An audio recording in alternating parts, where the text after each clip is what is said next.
Hi guys, আসসালামু আলাইকুম। কেমন আছেন সবাই? আজকে আমি হাফ পাউন্ডের আর একটা কেকের রেসিপি নিয়ে চলে আসলাম।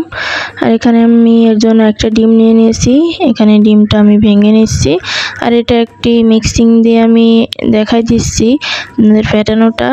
আপনারা এটা ছোট একটা বাটির ভিতরে নিয়ে এই মিক্সিংটা দিয়ে সুন্দরভাবে ফেটাতে। আমার এটা এই বড় একটা বাটি হয়ে গেছে, এই জন্য ভালো হচ্ছে না, তো এটা আমি এখন উঠিয়ে নেব। এখানে আমি একটা হ্যান্ড উইচের সাহায্যে এখন মিক্সিং করব। এটা আমি সরিয়ে ফেলতেছি। তো এখানে আমি একটা হ্যান্ড উইচ নিয়ে নিয়েছি, এটার সাহায্যে আমি ফেটিব। এখানে আমি অল্প অল্প চিনি এর ভিতরে আবার অ্যাড করব। এখানে আমি হাফ কাপ চিনি নিয়েছি একটা ডিমের জন্য। যারা একটু চিনি খেতে পছন্দ করেন তাদের জন্য এটা ঠিক আছে, আর যারা চিনি অল্প খান তারা একটু অল্প চিনি দিবেন। তো একটা ডিমের জন্য এইটুক চিনি যথেষ্ট। তো এখানে আমি অল্প অল্প করে চিনি দিয়ে এখানে মিক্সিং করে নিব। এখানে অল্প অল্প চিনি দিলে চিনিটা ভালো গলবে। তো আমার এখানে অল্প অল্প চিনি দিয়ে এখানে ব্যাটারটা মিশাচ্ছি। তো এইভাবেই ফেটাতে থাকতে হবে যতক্ষণ না এটা সাদা ফোমের মতো হয়ে যায়। তো এখানে আমি এটা কিন্তু হাফ পাউন্ডের কেক হবে। তো এটা আমরা বাসায় খাবো। আমার বেবি অনেক পছন্দ করে কেক খেতে, এই জন্য প্রায়ই আমি বানাই বাসায়। তো এখানে দেখেন আমার কিন্তু ব্যাটারটা অনেকটাই সাদা হয়ে গেছে, দেখেন। তো হ্যান্ড উইচের সাহায্যে হাতে মিক্সিং করলে একটু দেরি হয়, কিন্তু যে মিক্সিং যে কারেন্টের যে বিটারটা আছে ওইটা অবশ্যই অনেকটা ভালো হয়। তো আমার ওইটা নাই। তো এখানে আমি কিন্তু ডিম ফেটানো শেষ। এই পর্যায়ে দিয়ে দিচ্ছি 1 টেবিল চামচ এখানে রেগুলার রান্নার তেল। তারপর শুধুমাত্র যে একটা ছোট যে চামচটা থাকে সেই চামচের 1 চামচ ভ্যানিলা এসেন্স দিয়ে দিচ্ছি। তারপরে এটা আবার একটু মিশিয়ে নিচ্ছি এর সঙ্গে। মিশিয়ে নেওয়ার পরে এটা আমি একটা ডিমের জন্য এরকম একটা ছোট চালনি নিয়ে নিয়েছি। এর ভিতরে দিয়ে দিচ্ছি হাফ কাপ ময়দা। হাফ কাপ ময়দা দিয়ে দেওয়ার পরে দিয়ে দিচ্ছি এর ভিতরে 1 টেবিল চামচ গুঁড়া দুধ। তারপরে সেই শুধুমাত্র যে চামচটা ছোট যে চামচটা আছে ওর 1 চামচ দিয়ে দিচ্ছি বেকিং পাউডার। তো এখানে দিয়ে দেওয়ার পরে এটা আমি ভালোভাবে চেলে নিব। এই চেলে আপনারা সবাই অবশ্যই চেলে নেবেন, কারণ চেলে না নিলে এর ভিতরে যে গোটা গোটা যে দানা দানা ভাব থাকে এটা কিন্তু ওর ভিতরে আস্তে আস্তেই থেকে যাবে, আর এটা কেকটা তখন ভালো হবে না। তো আমার এভাবে চেলে নেওয়ার পরে দেখেন গোটা গোটা যে দানাগুলো ছিল সেগুলো আমি একটা চামচের সাহায্যে এগুলাও আমি গুঁড়া করে নিচ্ছি।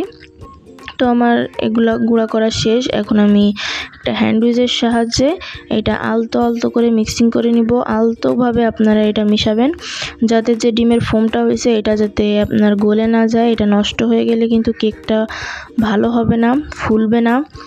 তো আমি এটা কিন্তু অল্প অল্প করে এভাবে আস্তে আস্তে মিশাচ্ছি। আমার এখানে স্পিড আছে, এই জন্য একটু তাড়াতাড়ি দেখা যাচ্ছে। তো এটা কিন্তু কয়েক মিনিট লেগে যায় এভাবে আস্তে আস্তে মেশাতে। তো আমার এখানে ব্যাটারটা মেশানো শেষ। এখন এটা আমি একটা বাটিতে ঢেলে নিব। তো এখানে আমি একটা এই বাটির মাপে একটা কাগজ কেটে নিয়েছিলাম, এটাই আমি এখন এতে বিছিয়ে দিচ্ছি। বিছিয়ে দেওয়ার পরে এখানে কেকের যে ব্যাটারটা আছে এটা আমি এর ভিতরে ঢেলে দিব। তো আমার এই কেকটা বানাতে যেয়ে আজকে একটা প্রবলেম হয়ে গেছিলো, সেটা হলো কেক ওভেনে দেওয়ার পরে কারেন্ট চলে গেছিলো, এই জন্য আমার কেকটা একটু ফুলছিল না, কিন্তু কেকটা কিন্তু একদম পারফেক্টভাবে তৈরি হয়েছিল। তো দেখেন আমার কেক কিন্তু একদম তৈরি, কিন্তু একটু ফোলেনি। এই জন্য আমি আজকে এটা জাস্ট এটা ড্রাই কেক বানিয়ে ফেলবো। এটা আমি আজকে ড্রাই কেক বানাবো, এটা আমি কেক বানাবো না আজকে, যেহেতু এটা ফোলেনি, অতটা স্পঞ্জি হয়নি, এই জন্য এটাকে আমি ড্রাই কেক বানাবো। এর জন্য আমি এটা বাটি থেকে বের করে ফেলতেছি। বের করে দেখেন এটা কিন্তু আমার কেকটা কিন্তু একদম তৈরি, ঠিক আছে, একদমই হয়েছে, বাট শুধু ফোলেনি। জাস্ট না ফোলার কারণে কেকটা কিন্তু আমার হয়েছে, কিন্তু আমরা ইচ্ছা করে এটা ড্রাই কেক বানাবো, কারণ ড্রাই কেকগুলোও অনেক মজা লাগে খেতে, আর আমার বাচ্চাগুলোও পছন্দ করে, বড় ছোট সবাই পছন্দ করে।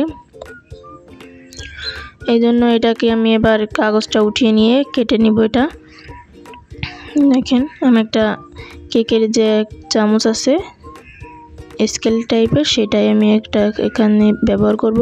আপনারা যদি এটা ছুরি দিয়ে বা অন্য কিছু দিয়ে কাটতে যান তাহলে কিন্তু কেকের যে গুঁড়া থাকে ওগুলা কিন্তু নষ্ট হয়ে যাবে, ছিঁড়ে যাবে। দেখেন আমার কেক কিন্তু একদমই তৈরি, দেখলেই বোঝা যাচ্ছে। তো এখানে আমি পিস পিস করে কেটে নিব। দেখেন আমি কিন্তু পিস পিস করে কেটে নিচ্ছি। তো এইভাবে পিস পিস করে কেটে নেওয়ার পরে এটা আমি একটা প্লেটে, যে ওভেনের যে প্লেটগুলো থাকে সেই একটা প্লেটে আমি এই কেকগুলো উঠাই নিব। তো দেখেন আমি কিন্তু পিস পিস করে সবই কেটে নেওয়া শেষ আমার। তো এই যে একটা প্লেটের ভিতরে আমি এখন এই কেকগুলো উঠাই নেব। এটা কিন্তু আর কেক থাকবে না, এটা ড্রাই কেক হয়ে যাবে এখন ওভেনে দিলে। তো কাদের কাদের আমার ভিডিওটি ভালো লাগলো অবশ্যই কমেন্ট করে জানাবেন। আল্লাহ হাফেজ।